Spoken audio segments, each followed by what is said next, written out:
achievement. So congratulations, Michael, for doing that. So last week, some of you would have tuned in, and we had a really impressive but also quite depressing in many respects presentation from Glenn Greensmith on mass shootings. So this week's talk on happiness is a welcome change in some respects, and I'm really looking forward to Michael's presentation. So Michael, thank you for agreeing to be our speaker at today's Curtin Corner. We're really looking forward to your presentation. So over to you. And there he is.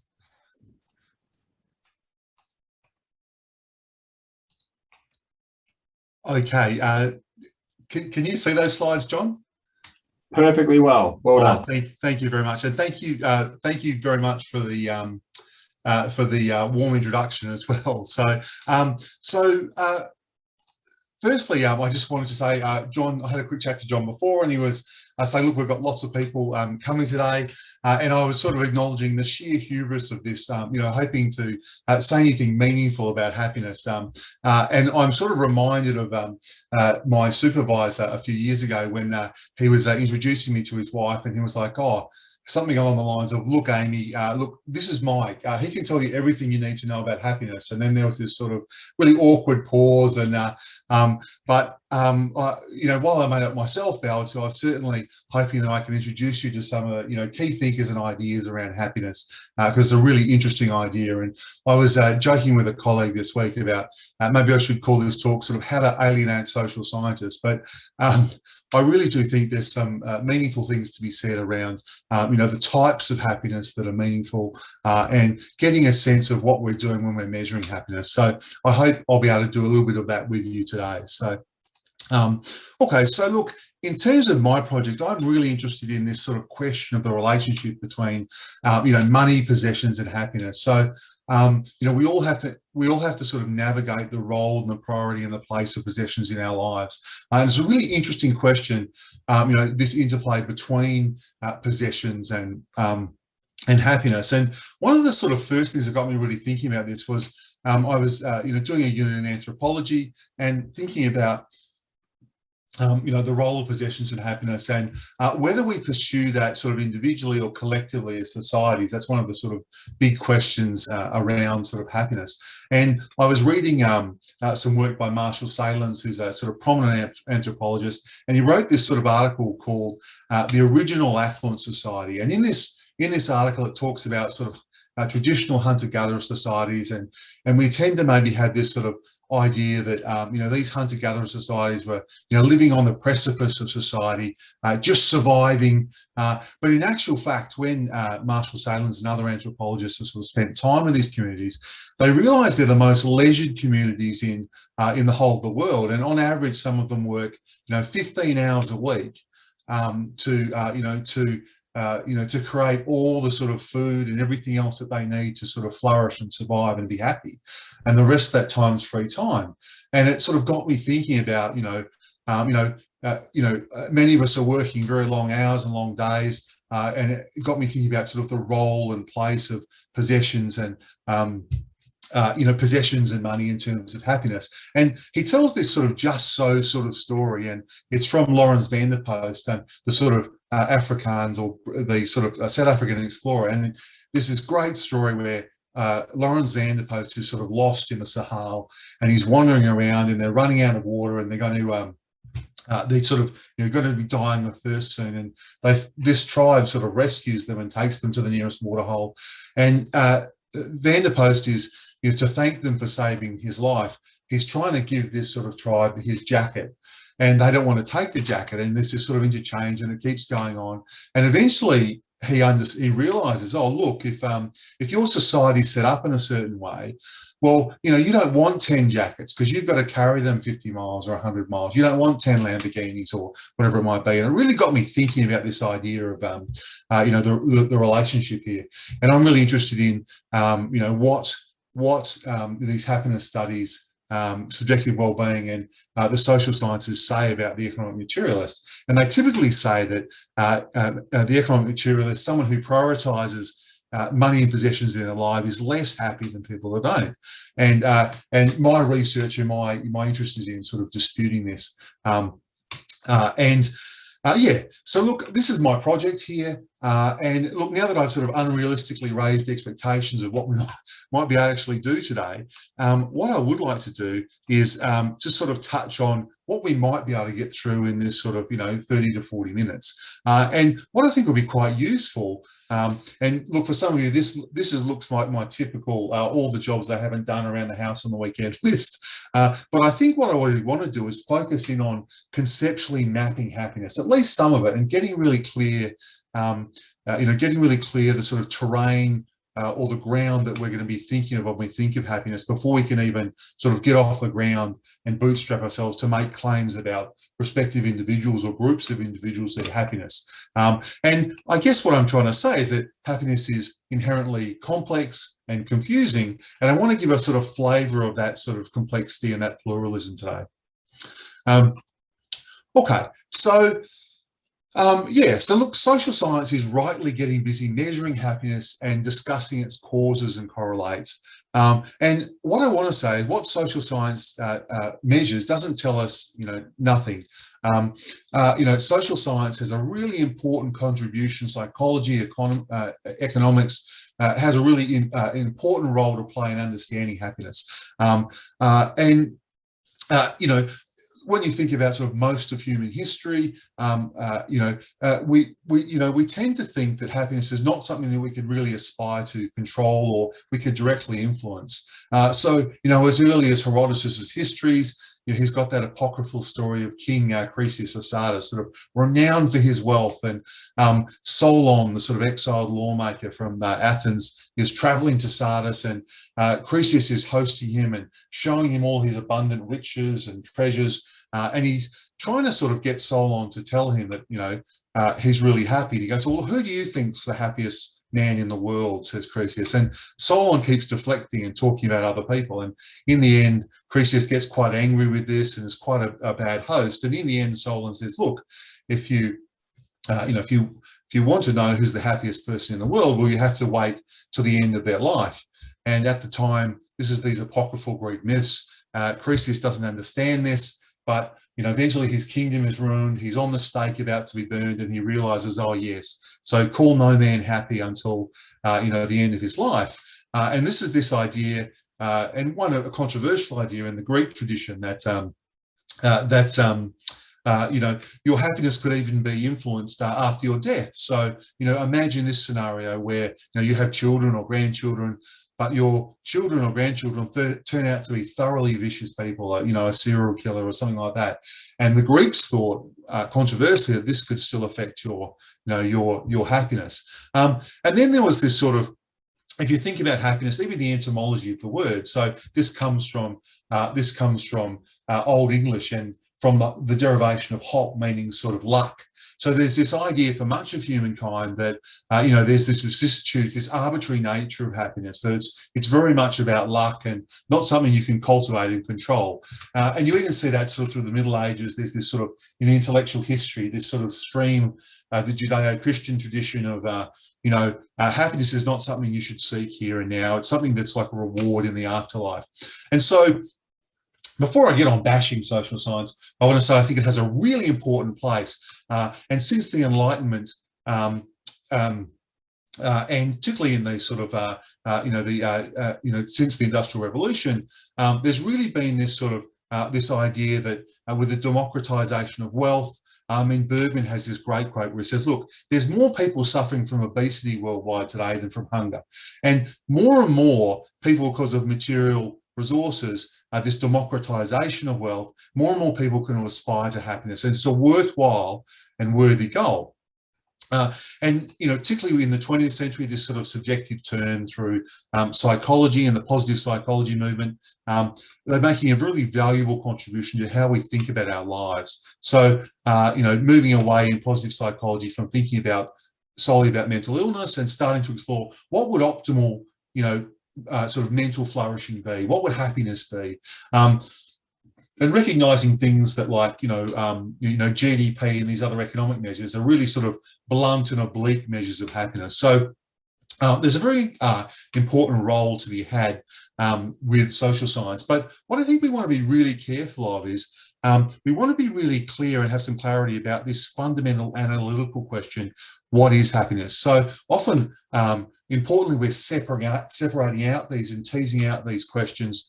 The question of how to get happiness, which is this sort of empirical question which social science is interested in, and instead I want to focus today on this conceptual question, this analytical question of what happiness actually is, and that's what we'll be spending a little bit of time on. So why would this be a problem? Well, one of the problems is, a lack of clarity. So if you're rushing off, going out, measuring something, as laudable as that is, and you're not clear about what you're actually measuring, that analytical question, you can get this situation where, you get these claims about people's happiness or groups of people's happiness. And what's really happening is people are answering different questions, talking past each other, thinking they're agreeing where they're not, or even worse, thinking they're agreeing when they're not. So again, I want to sort of give a sense of that confusion and how we might be able to, distinguish types of happiness. This lack of clarity problem, which is important. Okay, so, here's something, we sometimes see. Here's some examples of what, you sometimes see. So, and these are the sort of claims we can maybe relate to. So here's one from a previous organisation, obviously not here at Curtin. Every day at Curtin is like, Gene Kelly swinging around a lamppost while canaries are singing. It's a fabulous place. But in a previous organisation I worked, I remember they were quite concerned about morale. And they did one of these employee surveys: how happy are you? And it came back, employees of this organisation report 80% happiness. And oh, how we laughed. And you may have had some sort of experience here. And the central point is this: if you're talking about, you sometimes hear things like, okay, well, people that live down south in Margaret River are happier than people in Perth. Now, what I think happens here is that people are answering this question in different ways. And, these sort of, these happiness reports, they're really based on our mental states, our positive psychological experiences, and they're self-report. So they're people reporting on their own happiness. And what can often happen is, with these claims, so for example, people that live down in the southwest of Western Australia are happier than people that live in Perth, is that they can be talking about different things. So someone, down south, maybe they're talking about their positive psychological experiences of feelings, moods, and emotions. Maybe it's a small pace of life. People are friendlier. There's just this affective aspect.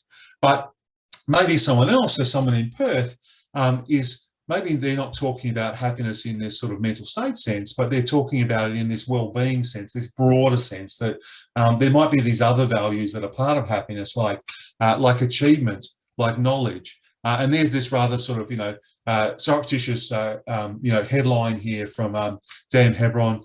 Here's a study: New Yorkers unhappiest people in America because we work hard and read books, unlike lazy, stupid hicks. So this sort of gives a flavour of that. Sometimes people are, really answering completely different questions, and having a bit of an understanding of this deeper analytical question of what happiness is could maybe help you put these claims in their sort of perspective and say, look, maybe that is a useful claim, but it's only about this type of happiness. And we want some precision here. Now, these self-reports, there's some well-recognised problems with self-reports of happiness, and I'm not going to spend a lot of time on that today, but it's important to state these.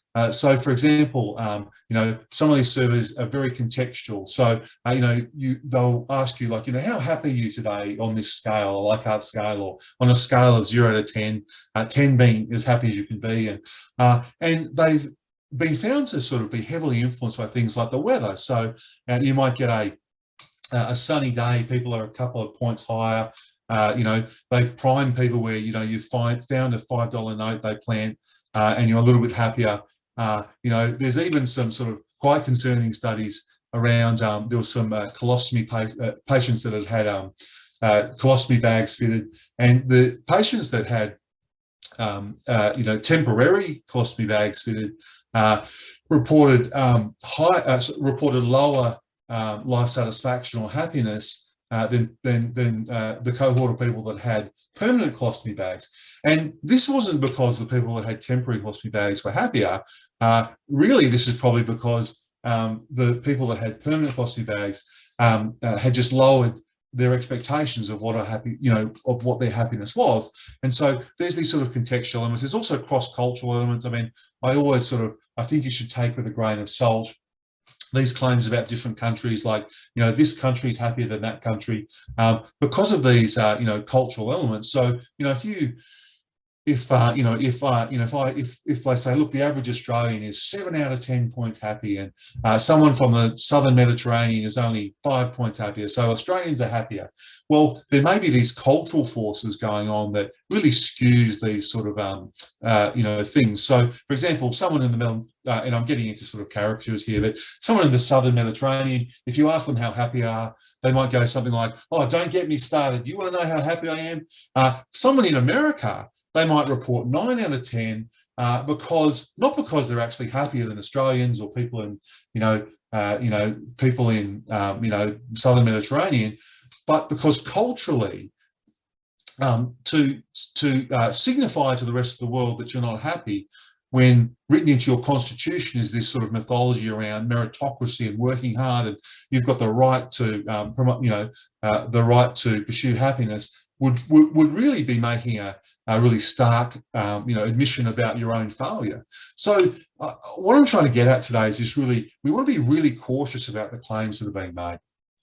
Okay, so let's move on.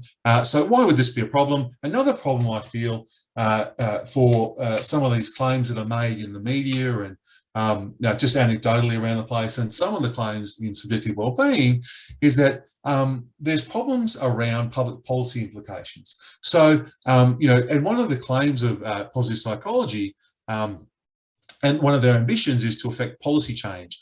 And if you do that, you really want to be clear about what you're saying, because history is sort of fraught with these cases where knowledge was used for moral purposes and people started pulling policy levers.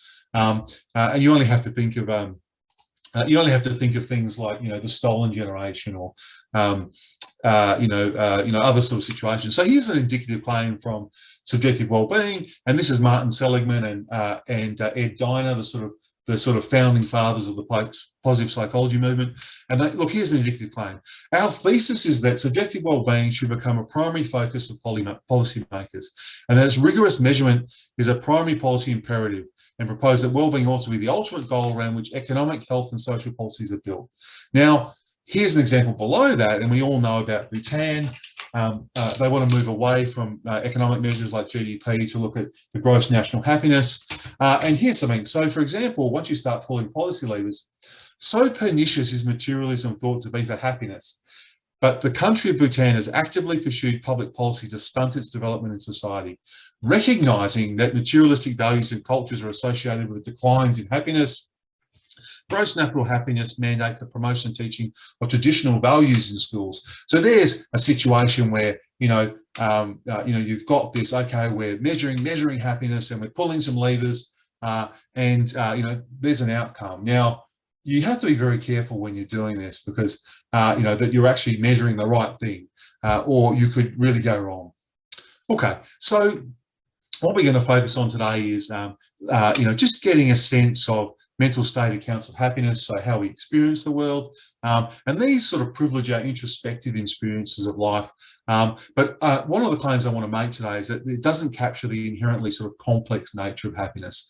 And we're going to outline a pluralism about happiness, and there's just many types of happiness, just as there's types of prejudice or forgiveness, and these may be sort of partially or completely compatible or incommensurable, some of them with each other. We need to be very clear about what type of claim we're making.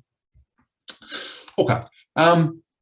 So why is this important? Well, it's important because happiness, there's lots of claims made in social science, the media, and anecdotally.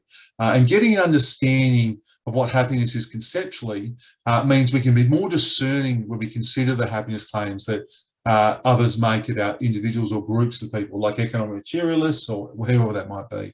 And I think secondly, and most importantly, ultimately, many of us do claim that happiness is our teleology or end in life. And, there's this distinction between instrumental goods in life, goods that are valuable for what they lead to, and intrinsic goods, goods that they're good on their own. And these intrinsic goods like happiness they're the last link in the chain. Something that Jackie Boakes, a friend and colleague of mine, talks about, that, you know, if you ask someone, you know, why is medicine good? Well, it's not good in and of itself intrinsically. It's instrumentally good for what it leads to. It leads to health. And why is health good?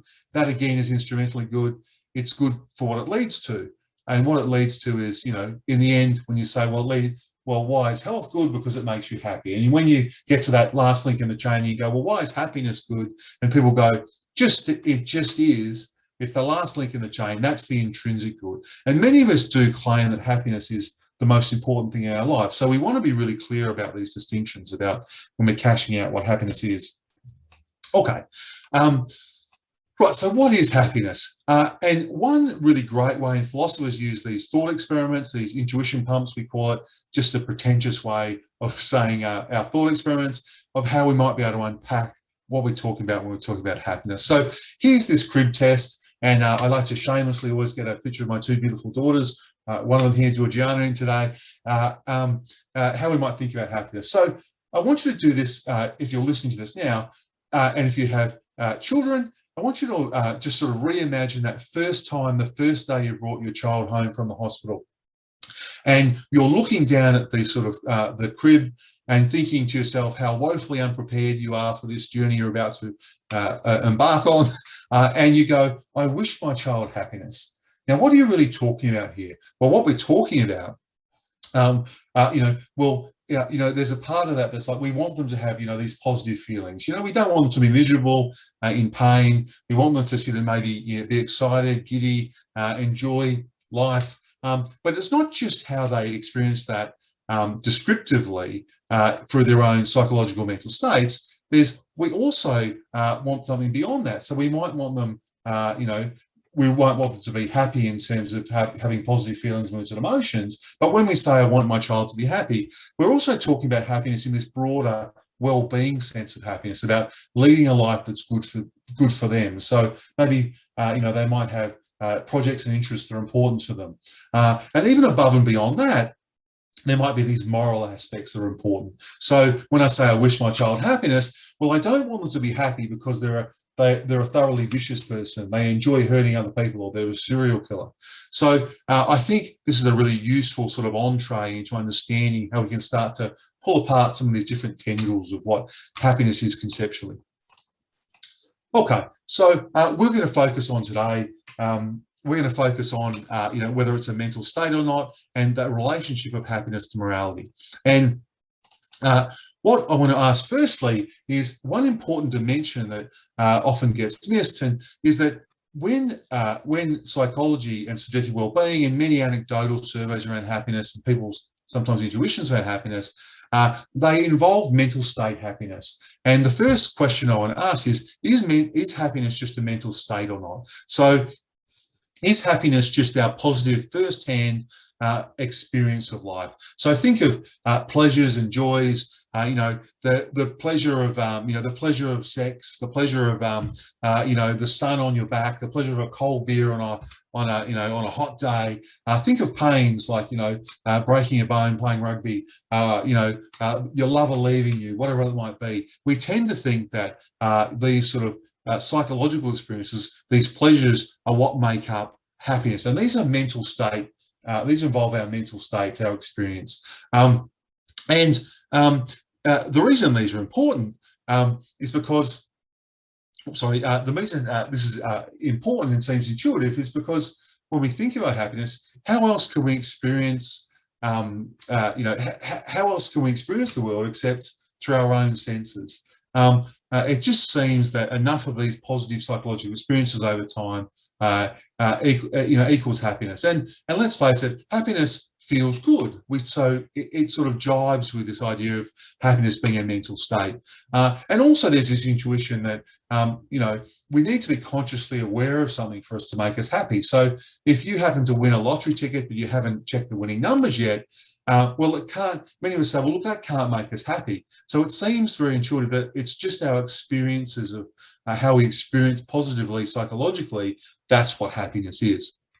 But maybe a challenge to this is, I'm thinking of sort of some examples here. We don't have to live all these sort of different sorts of lives to sort of get these intuitions about happiness, we can vicariously understand other lives. Here's an example of a happy life, maybe Truman Burbank from the Truman Show. So, Truman was happy. He experienced lots of positive emotions. But for some people, I want to say, well, look, is Truman Burbank happy? And other people might want to say, look, it's just not enough our mental state experiences. There may very well be non-mental states or states of the world that are important to our happiness, even above and beyond how we experience happiness. So I'm thinking of things like deceived lives. So, for example, imagine you've, this scenario, a prosaic, normal real life example. Imagine you believe your wife is faithful to you and take pleasure in that belief. You also think your colleagues at work admire you and you're pleased by that. But both these beliefs are false. Your wife has multiple lovers and your colleagues ridicule you behind your back.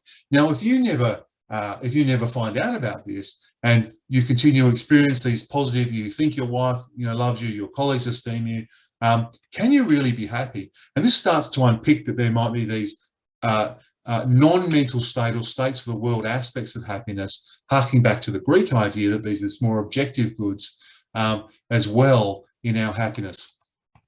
Okay, so another way we can unpack this is to do a little thought experiment. I do this with my students all the time. So imagine that this following scenario, you're given a choice of these 4 lives. You can live as an unhappy slave, a happy slave, an unhappy free person, or a happy free person.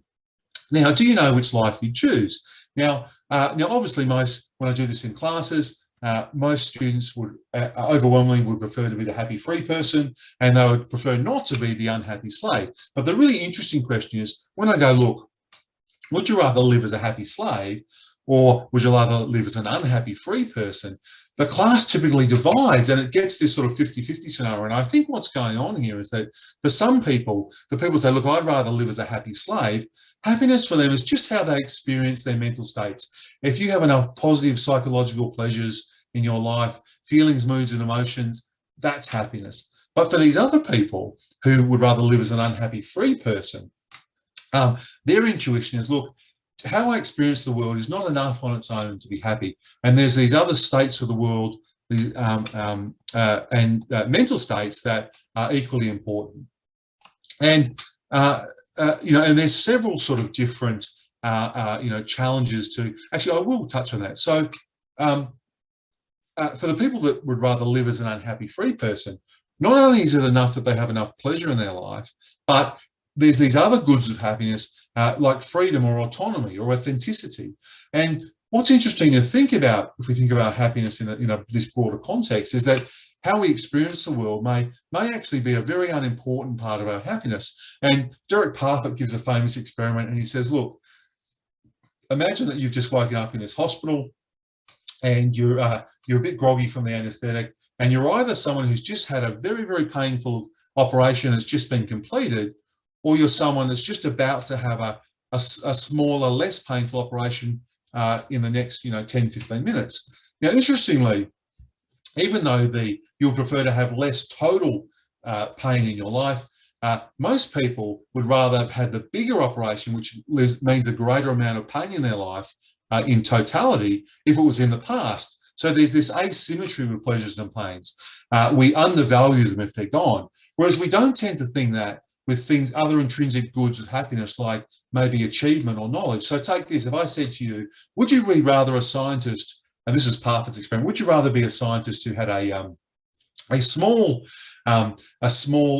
had won the Nobel Prize for science a year ago, or would you rather be the scientist who was going to make a small breakthrough this year? Now, it doesn't matter in that respect with that intrinsic good of achievement or knowledge. Everyone would always take the bigger, like the Nobel Prize that was in the past.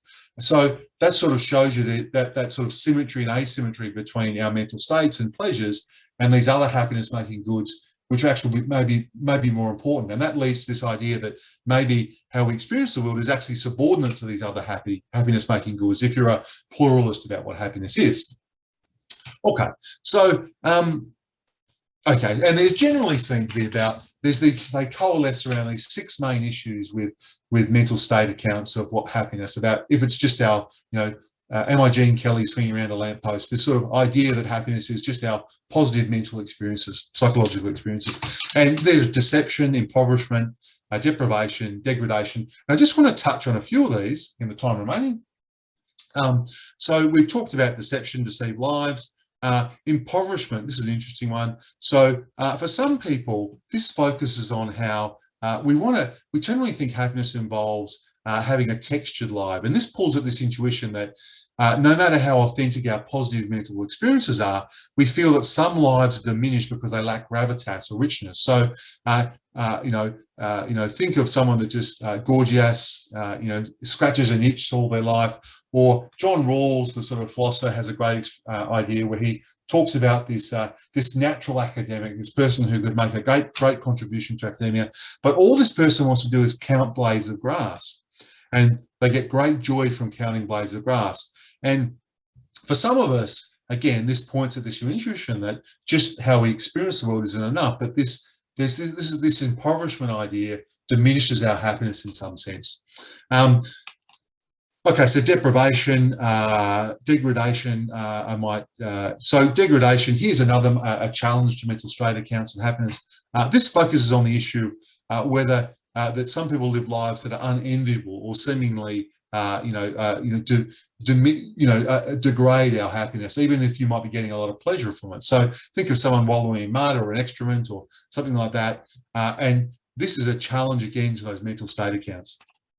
Inauthentic lives, I'll leave that. The shape of the life, this is a really important one. Now, and I think a real challenge for traditional hedonists who think that, all happiness is a predominance of pleasures over pain. I imagine two lives that have the same equal amount of pleasures in them, these two lives, but they have a different. There's an important idea that it's not just about the amount of happiness you have in your life, and pleasures, you have in your life, but there's an important organizational aspect. There's a sort of a narrative aspect, a trajectory and shape that lives have, which goes beyond just how we experience our life.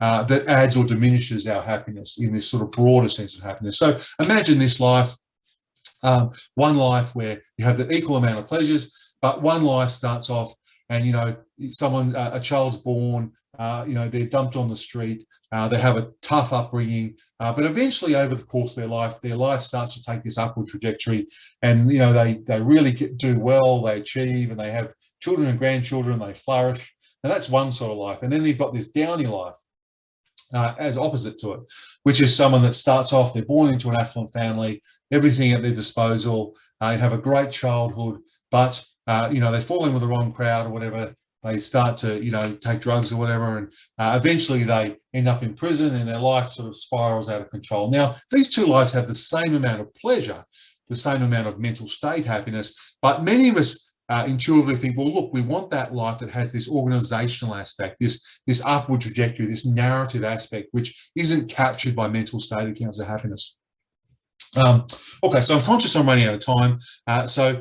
What I want to just touch on very briefly is another tender. We've talked about this distinction, which I really feel isn't captured very well in some of these reports, this reporting around happiness, is this relationship of happiness to morality.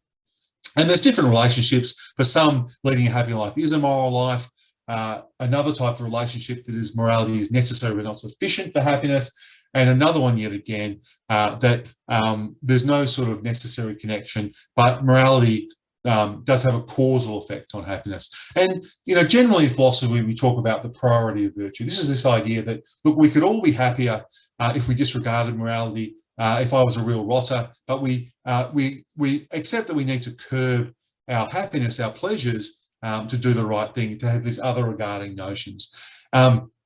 And this great quote. Obviously there's a lot of there's a debate around moral relativism about different societies have different moral mores and ethos, but I think it's often overstated. There is this sort of commonality between human beings, and there's this great Dan Hebron quote where he says, "Look, it doesn't matter where you go in the world.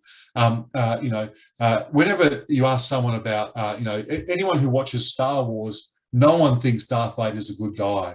So there is this sort of commonality. But imagine this sort of relationship between morality and happiness, where you think that morality is necessary but not sufficient for happiness. It's one good of happiness. And Martha Nussbaum does this great example. She says, and look, I'm sure this has happened to you a lot. It happens to me. I'm a people pleaser. Imagine you've got this good friend and they say, look, I want you to, look, can you help me move house this weekend? And I really want to spend time with my children, but I want to be a morally good person. And I go and help them move house. And it's not very enjoyable for me, but I've done the right thing. Now, if I was doing a sort of, to be fair, some sort of social science, some particular social science self-reporting measures of happiness, it may look like that I'm a really miserable person.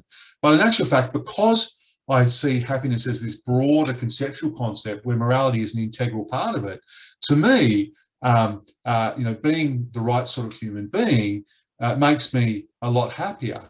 Now, it might, in that sort of narrow mental state sense, create a lot of pleasure for me. I'd much rather be having time with my children. Maybe it creates a little bit of pain. But in that broader sense, I'm happier. And I don't think sometimes some of this measuring of happiness is sufficiently calibrated and sensitive to these distinctions. Okay, running out of time. So what I'll do is I'll just wrap up. What I'd like to do is just sort of talk about, just to recap quickly to finish up.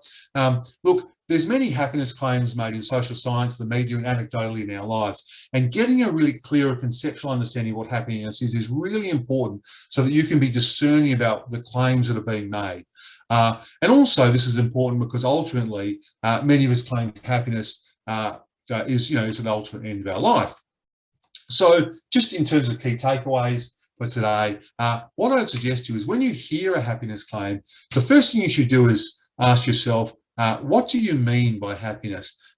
When Socrates was wandering around the agora, annoying the great and the good, asking people, well, what do you mean by love? What do you mean by virtue? What do you mean by, justice?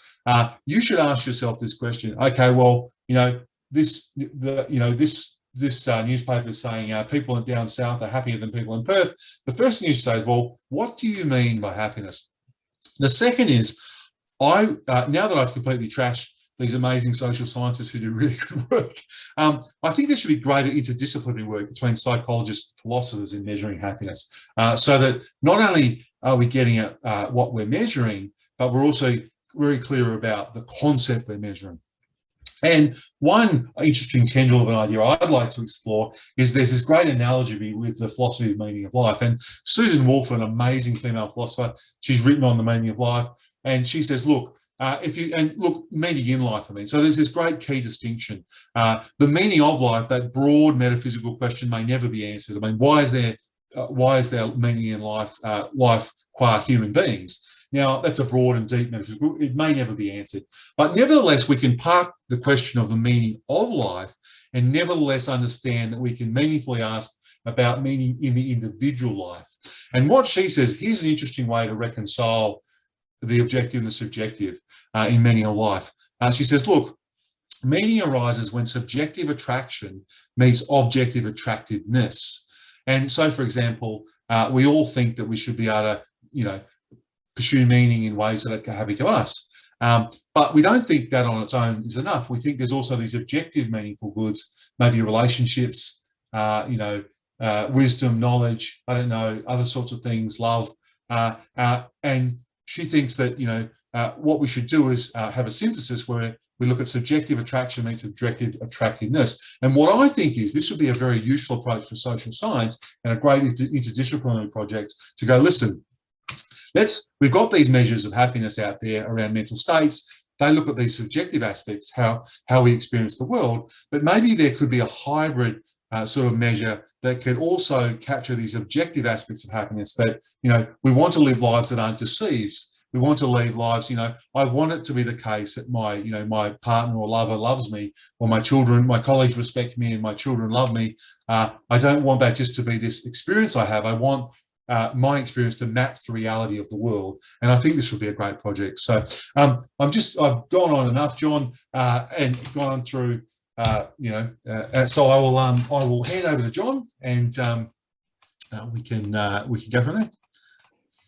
Okay, thanks, Michael. Whoa, wow, that's a pretty deep one tonight. That's great, excellent. And you got lots of questions, 12 questions already coming through. So everybody, if you want to go onto slido.com, slido.com, or go onto your app and get Slido, you're welcome to ask some questions. So there's a bundle of them from various people. One that I asked, Michael, can you put your video back on and your sound? Where are you? John? Don't run away from us. Excellent. I thought you'd be sick of me, mate. Exactly. No, not at all. I mean, I asked a question, and luckily 3 people voted for it.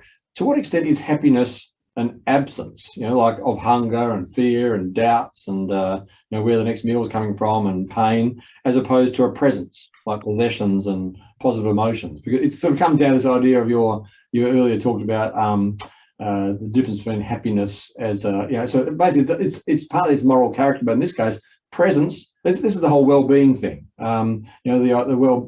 As opposed to, you said, we wish our baby wouldn't, you don't want them to suffer. So you want them to have a good life, i.e. a happy life, therefore an absence of all those sort of things, an absence of hunger and fear and doubt and pain.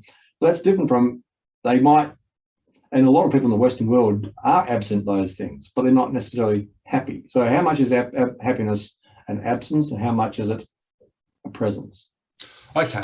Well, it's a really deep and interesting question. So how long have we got?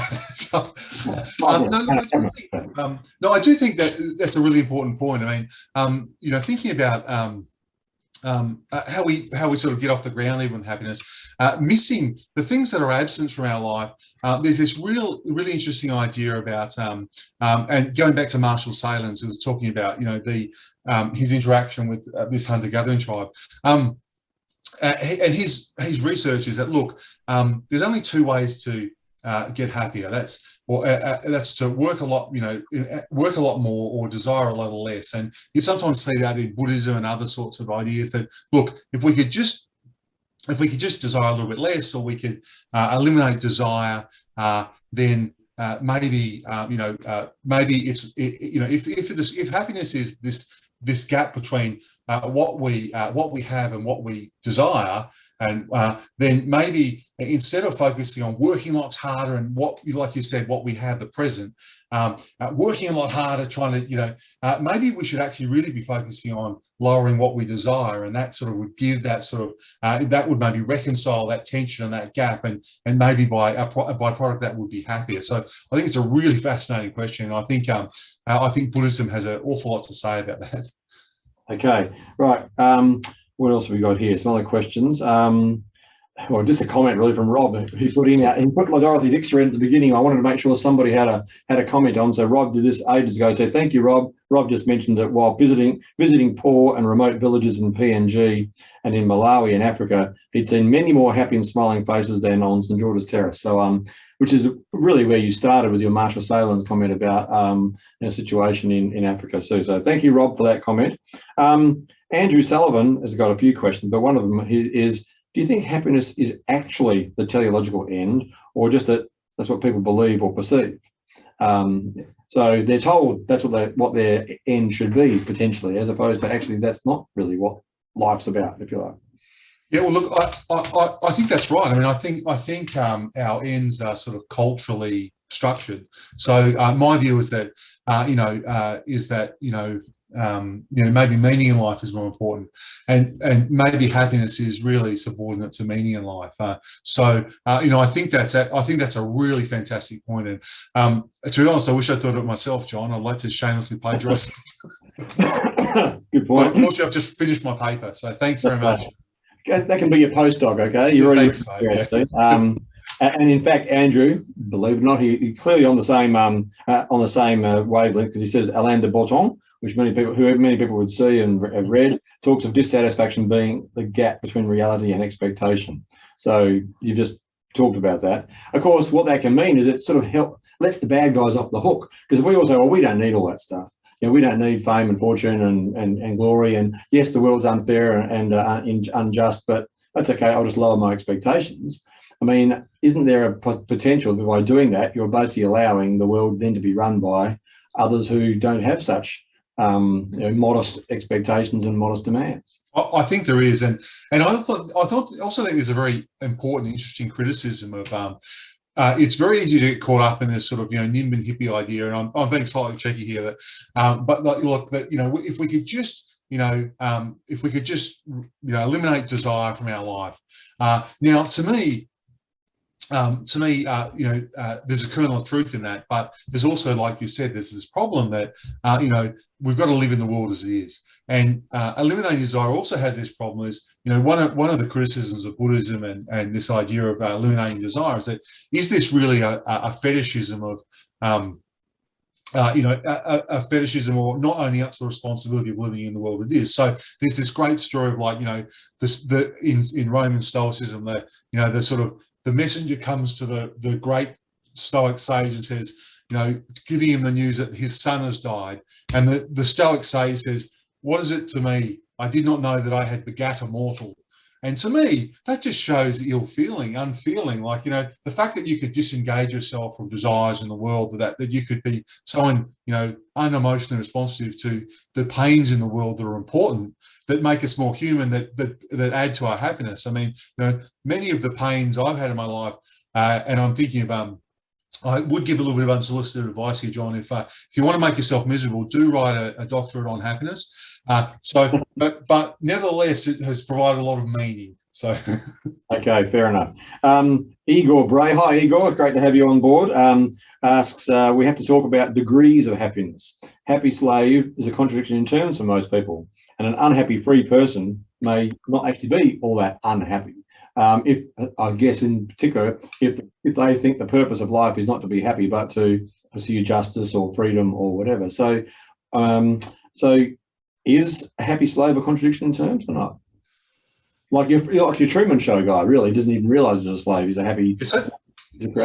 Yeah, exactly. So, that's a deep, nuanced question. But and look, that the idea of thought experiments is, in some way, they're caricatures, like economic models, but they nevertheless pull at important ideas, and you can nevertheless accept that you could have someone in a, and this is some of the research was very interesting around social science around, and it's a controversial area, but around happiness surveys in countries where females are subjugated, and the females report very high levels of happiness, whatever that might be, pleasure or satisfaction, or but it may very well be that it's not that they just accepted that, look, the bar's quite low for me, and this is where. So I think that's a very interesting and important point that Igor makes, and I certainly think there's a kernel of truth in it. So. Igor's a professor here at Curtin over in the sciences, so it's great to have. I'm glad I didn't insult him. That's great. No, and in fact, I'm pretty sure Igor's a former Curtin Corner presenter, so we'll have to get you back on again, Igor. So thanks for the question. Let's have a look at a couple of other ones here. Where are we? Tim Diamond talks about in the Matrix. Actually, there's a couple of people talking about this. It says in the Matrix, where's it got to? A character betrays others to live in the simulation, but conditional that his life is happy, with no memory that it's not real. Is he happy?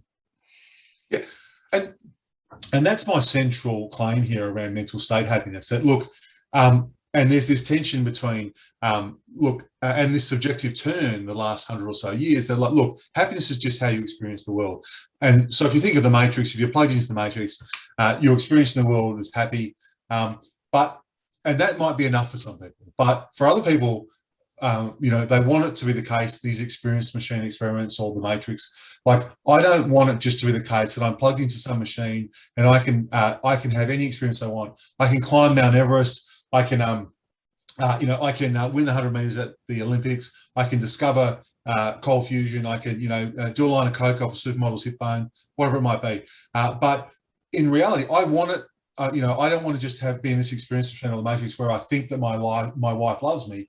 There's some relationship to reality that I think we really want for happiness, that not only do I want to feel like say my wife loved me, but I actually want it to be the case in reality that they do. And I think what brought out there about the Matrix is such a great, I think films are often the best philosophy, is, that's that distinction that we've talked about. So. Sure. I mean, in fact, well, another point which Igor also makes is that life is multidimensional. So you can have a degree of happiness that maybe in your professional life, and another degree, in your personal life, for example. I'm wondering about this from an economics point of view. You did mention psychology, but you also have mentioned in passing about economics. I mean, economics is also often about utility maximization, and it seems like it's such a simple and seems almost misleading measure of utility, and therefore almost inherently selfish too. So and utility is often happens in economic life, but maybe not in other parts of your life. So how does, I mean, dividing up your life in different bits, I guess, is what we're talking about here. And therefore, survey questions say, "Are you happy?" seem to be, to some respects, inherently sort of missing the point almost. I say, well, you'd say, well, in what context? Do you mean now, as you said, do you mean over the last year? Do you mean, or whatever? So what do you mean with a survey saying, "Are you generally happy?" Does that actually ask anything particularly meaningful? Meaningful, yeah. And look, that's my criticism here. That, and again, I want to be very careful. I'm not saying that psychology and economics doesn't tell us anything. I think it's doing very important work. But I just want to be, I think we should be a little bit more careful and clearer about, so your example there, and Dan Habron has this great quote. I mean, how do we add up, like, okay, if I'm going to, give a score out of 10 or whatever, and I've got, okay, and I give my, look, I'm very happy with my relationship. I give that a 9. My work, I give that a 7, but, I'm really, my sporting team's going bad. I give that a 2. And then whatever it might be. Now, not only how do we give these individually, these discrete items of a score, but how do we collectively put them together? And this is my criticism of some, to be fair, of the, and Dan Habron has a great quote that encapsulates this. He says, look, life is not a gymnastics routine. Any attempt to, arbitrarily, any attempt to give a score of how happy you are is bound to be necessarily arbitrary. And like, so if I find $20 in my pocket and the Wallabies win the World Cup, today I'm a 9 out of 10. But maybe in a more sober, somber mood on Sunday night when I'm thinking I've got all this work coming up and I've only half written this thing for the John Curtin thing, this talk, maybe I'm like a 6 out of 10. So it's a really good point that, we need to spend more time thinking about these measures before we get rush out and say these people are happy or that person's happy or that sort of thing. Sure. Okay, let me keep going through. So have you studied relationships between mindfulness and happiness? If one is more mindful daily, then does that mean people are happier, or or if you're more mindful, you don't even think about this concept of happiness? Well, I think a couple of things there that. This is a little bit out of my wheelhouse, but I'm always happy to give the benefit of my ill-informed opinion, John. So I think with mindfulness, what it captures actually is a really important aspect of how we think of positive psychological mental state happiness, is that sometimes we only think of these things around like joy and exuberance and excitement, but there actually maybe we should also include, which to be fair, subjective well-being they do, these more positive, contemplative mental states, like calmness and and so look, again, it's out of my wheelhouse, but my understanding is that mindfulness certainly contributes to people's self-reports of happiness. Sure.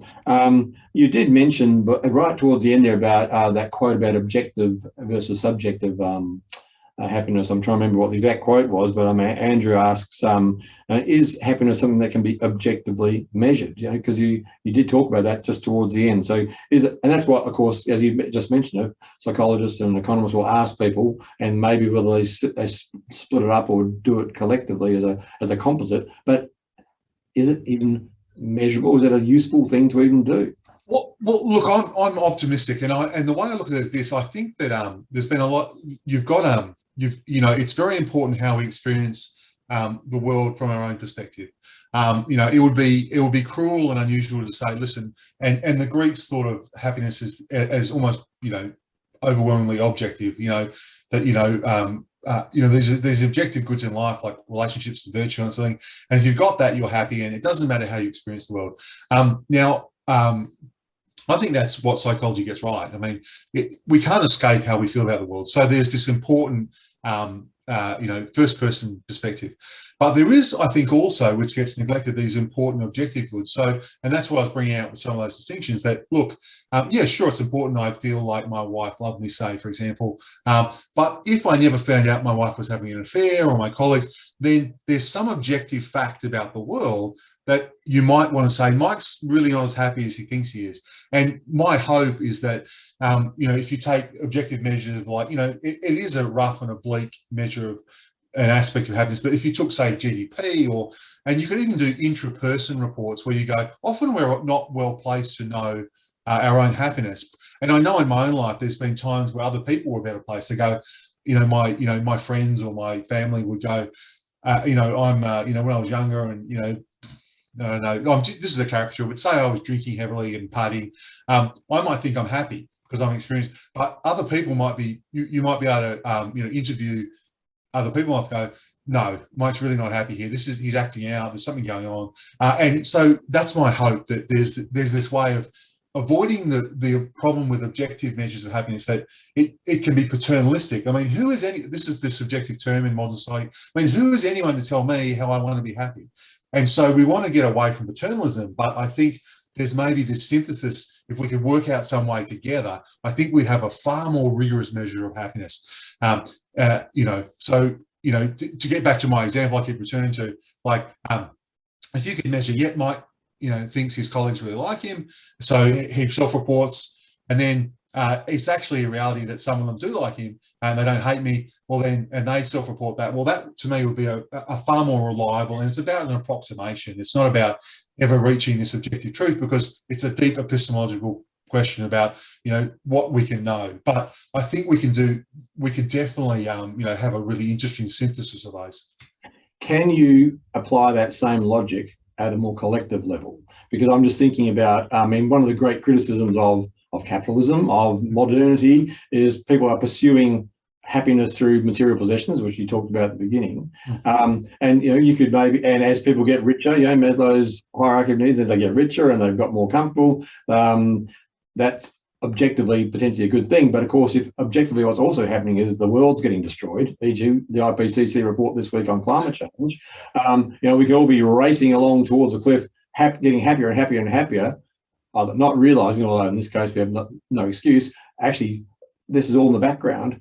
Objectively, maybe this is actually not such a great thing. So we're all pursuing our individual happinesses, but objectively, collectively, this is actually not, we're kidding ourselves. That would be maybe a depressing way of thinking about it, but that could well be what's going on. So can you apply that individual objective matching up at the collective level? Yeah, and I think that's why, and I didn't, so I probably spent too much time with the mental state one, but I wanted to also focus on this moral aspect. So there's this tension between our happiness, which is self-regarding, and morality, which is other-regarding. The obligations we might have to the climate, to other animals, to other human beings, and that is where I think that's why I'm saying, look, we could, if we have this rapacious structural system where we're stripping the earth, we might think we're happy, but maybe we have these important moral obligations that are part of our broader happiness that really undermines the happiness that we think we have. And I think that's a vital question, and one I'm really interested in. And I didn't get to explore as much today, as lots of you said there. But I think it was. I think you're absolutely right. Yeah. Sure. Okay, I'll just keep on my way going through here. Let's have a look. Peter asked a question, but I think it's along the same lines I just mentioned about, about whether economic materialism improves or detracts from happiness. That idea of affluenza that people talk about. In other words, too much of a good thing almost. So we'll keep on working through here. What are your thoughts on the idea that having freedom of choice and a sense of belonging what contribute to happiness? Yes, and absolutely. I think and this is where I was getting back to, there's these sort of, I'm a pluralist about happiness. I think there's these different goods that are part of it. So when I was using, for example, that idea of I'd rather be an unhappy slave than a happy slave. Sorry, I'd rather be an unhappy free person than because to me, this good of, like you just talked about, their freedom and autonomy, or living an authentic life, or whatever it might be, or if knowledge is another good to me for my happiness, learning and being intellectually stimulated. To me, that's far more important than being giddy. And look, that's shown up. We see that all the time. Like those great bastions of giddiness, universities, John. We often see these. Getting into caricatures here, but I think many of us go, well, look, sometimes there's that caricature of the sort of curmudgeonly, morose academic, but nevertheless, they can be very happy. They mightn't be someone that has does handstands and is giddy and that sort of thing, but nevertheless they can get an enormous amount of happiness from this sort of intellectual endeavor they're engaged in. So I think I absolutely agree with that the comment there. Sure. One question, well, Hillary asked the question about, do you think globalization may raise expectations for many, which may have the potential to reduce happiness? You're matching up things, and that's at a global level, because we're now a global village and we can see how the rest of the world lives. But also that also happens at the local level, at the individual level, the relative nature of happiness, because a lot of things are about relative A, to your expectations, but B, also relative to the person next to you, or your wealth. A lot of studies show that people get upset about relative wealth and relative income because they know the people in their street or who they work with, as opposed to getting all that upset about somebody who's 50 times richer or whatever, because they've never dreamed to aspire to that. So at that global level of globalization, as Hillary asks, does that raise expectations and potentially reduce happiness because people realize they're worse off? And how does it work when you come right down to a more local level? Okay, so I'm going to give a Weasley answer. The answer is yes and no. So and what I mean by that is, firstly, I think that the way the modern world is, despite its faults, it's like that sort of it's like that that sort of, everyone talks about that quote from Churchill that says, democracy is the worst form of government ever invented, except all the others. And what I mean by that is that in terms of this sort of democratization of wealth and that, I'm thinking of that PJ O'Rourke line. It says, look, I've got two words for any misty-eyed romantic about the olden days: modern dentistry. He says, and he goes, look, in the olden days, men were serial philanderers, not because they were promiscuous, because so many women died in childbirth. So I want to be very careful about it. I think, so the answer is yes and no. So yes, I think that happiness and material and the instrumental benefits of material goods to happiness is in reach of more people around the world than it ever has in the whole of human history. So that's a good story. But I also take the point of that your question just put there, that David Hume has this interesting idea, and he talks about envy, and he says, look, there's these two principles involved in envy: proximity and resemblance. And he says, look, paradoxically, and you nailed it there, John, that the proximity and resemblance we have to people, we can be far more envious of people that are in our, colleagues that might be on $1 more, if they're proximate to us, than someone who's in the distance. And it's very hard for us to imagine the life of a billionaire. They're not proximate to us and they don't resemble us in any way, as Hume says. But we can be very covetous of our siblings' income, or our colleagues, whatever it might be. So I think there's this tension there. Yes, I think there is more opportunity than there ever has been. The very fact that we have a positive psychology movement is testament that people aren't dying in childbirth now, or they've got the polio vaccine, or that. But nevertheless, you're right. The aspirations are raised more, and that gap between what Seligman says is all happiness is the gap between what you desire and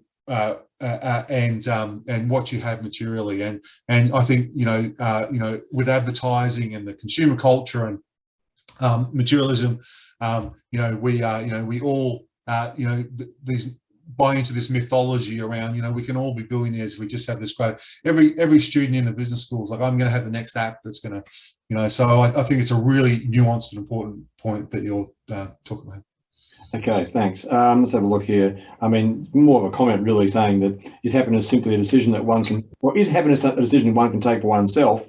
That is, can one be happy regardless of the conditions of life? I mean, thinking Nelson Mandela, okay, you may be placed in a position where you don't, in a sense, can you choose to be happy even though you've been given, a bad deal? Yeah. Well, again, I think yes and no. So I think there's an aspect of happiness that is about your volition and choice. And you think of Nelson Mandela. There's many other people that have transcended their circumstances and actively cultivated their happiness or maybe meaning of life. But I'm also a little bit cautious.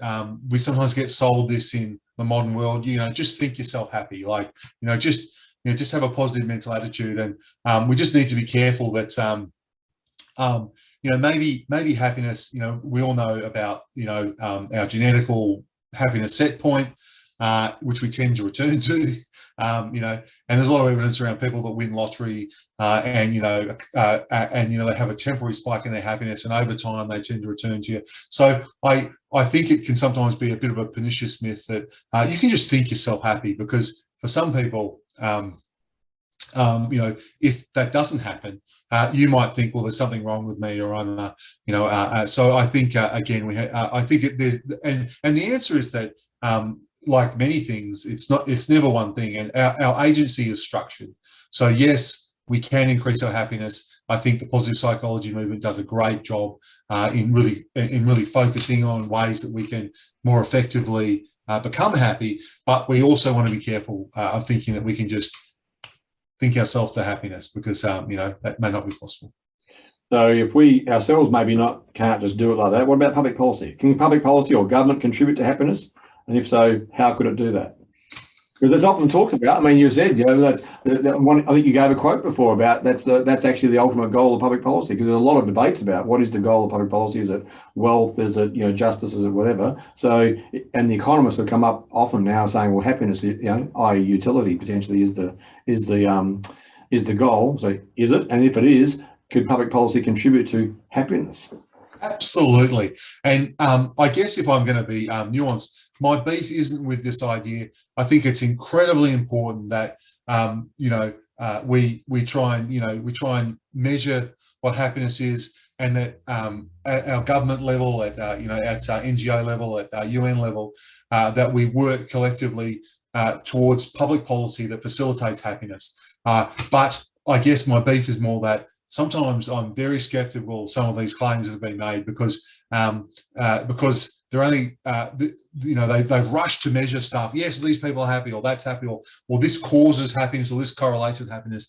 But they're not really clear about that analytical question: what type of happiness you're talking about? So the short answer is yes. I'm an optimist by nature, and I do think that it's very important that we incorporate happiness into public policy. But again, we need to be cautious, because, as I was saying, once you start pulling policy levers, that has implications. And I use the example of the stolen generation. So you start pulling policy levers, this is going to make the Indigenous community happy.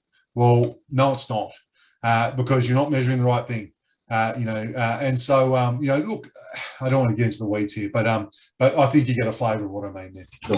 I mean, that was from Caroline. Thanks, Caroline. And Andrew then asks, sort of related.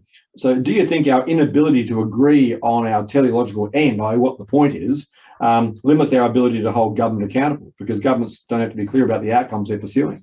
And so you can almost divide up the population and say, well, you guys, I'm looking after your ends, but the rest of you, bad luck. I mean, so if we can't agree on ends, or is it ever possible to agree on ends? And if we can't, does that allow those who are, if you like, in charge off the hook?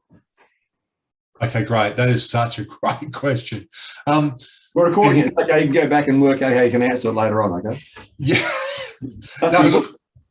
Well, I think the idea is that there's that tension with governments where, and I'm a big believer in, we should use happiness for public policy, but there's this tension around paternalism with governments that, listen, what role, how much intrusion should governments have in our life? And so, so again, I think that's, but the fact that governments, this teleological problem is an important one, but but I think there's a good analog to what I was saying about morality. Look, there's a lot of individual nuance in the world about some moral conventions, but nevertheless, doesn't matter where you go in the world. Like I was saying, like, you know, no one watches Star Wars and thinks Darth Vader is a good guy. No one thinks genocide or rape or you know, or murder is a good thing. You can't go anywhere in the world, and the majority of people think that's fine. And I do believe, while it's difficult to get a teleology for governments, nevertheless, there might be these common aspects. You know, where you go around the world, no one thinks genocide is good. Whatever government you're in, even though it's a blunt instrument sometimes, maybe there's something to economic growth. You know, and again, I'm not advocating that. I'm just saying maybe there is some commonalities that we could use. But I do agree that that teleological question is a problem for public policy. There's a nice comment here saying pursuing happiness as the ultimate goal in life would that mean your status is unhappy until you find it, which usually, in other words, everybody's perpetually unhappy until they finally reach that point, and then it's gone in a fleeting moment, most likely. So you know, I mean, it's more of a point, really, no question. Somebody was talking about prayer, but to which you could add religion more generally, bringing happiness to some people, and therefore coming from within, and which for some people is obviously incredibly meaningful. For others, it's like they're the happy slaves, which others are their slave to.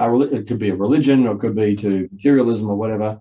But clearly, I think my understanding is all the surveys show people who are religious, for example, are almost always happier, however measured, than those who are not. So there's something to be said. Unequivocally, there's something to it. Now, look, I'm a secular humanist. But it's absolutely the case that unequivocally people that have a faith, a religion, all the surveys absolutely agree that you know making us just substantially happier. So there's something, and I think that returns to several of your speakers here. This teleological aspect of, you know, and I can see why. If there's a higher purpose to life, you know, that certainly would add to your happiness. Sure. Now, just notice the time was 5:15, so we're almost done. Caroline, I love your comment. It's probably a typo, but it's a great typo, which was thank you for raising the idea there's a relationship between mortality and happiness. I'd never thought of that. I don't know if she meant mortality or morality, but in some respects, they're both correct, because you did talk a little bit about the Greeks saying, you know, on their deathbed or even afterwards, they may even be happy. So, you know, whether it's a typo or not, they're both actually quite interesting. Is that correct? I'll take the credit for that, John. Yeah, that's good. So anyway, look, you're getting a lot of people sort of saying thanks very much for the talk, and they really enjoyed it. So that's good to hear. I think I've just about asked every question, really. So I think we might just leave it there and say it's 5:15. We did say we try and finish by then. It's been a great pleasure, and you know, hopefully the people who are at home watching this, you've also enjoyed it. And as we said, you can go back to the recording or get somebody else to go if they want to look at it again. Please tell them to come and look at next week at Curtin Corner, on the Curtin Corner website of the JCIPP. So, Michael, we will talk. We will call you Dr. Baldwin when we're allowed to, when we can morally and legally say Dr. Baldwin. But thanks again, and we're looking forward to the book and the postdoc. Okay, so that's great. Thanks very much. Thank you, John. Take care. Thank you, Lisa. Okay, so everybody else, just hang on for one more second. I'll tell you what's on next week. So next week we have Associate Professor Katerina Wolf, who's also from our School of Management and Marketing. Katerina will be talking about beyond the spin, glamour and deception, why society needs public relations, which is not actually such a bad segue from this week about what is it that public relations, and I'm sure public relations can bring some happiness and also some unhappiness to people, and to organisations. So let's find out about that. That's Katerina Wolf. She's been on TV a bit lately. I've seen her on the news a few times being questioned about public relations and marketing issues. So Katerina Wolf, next Friday, 20th of August at 4 o'clock. So thank you again for attending. Hopefully we can see you again either next week or a future Curtin Corner, and have a great weekend. Thanks very much.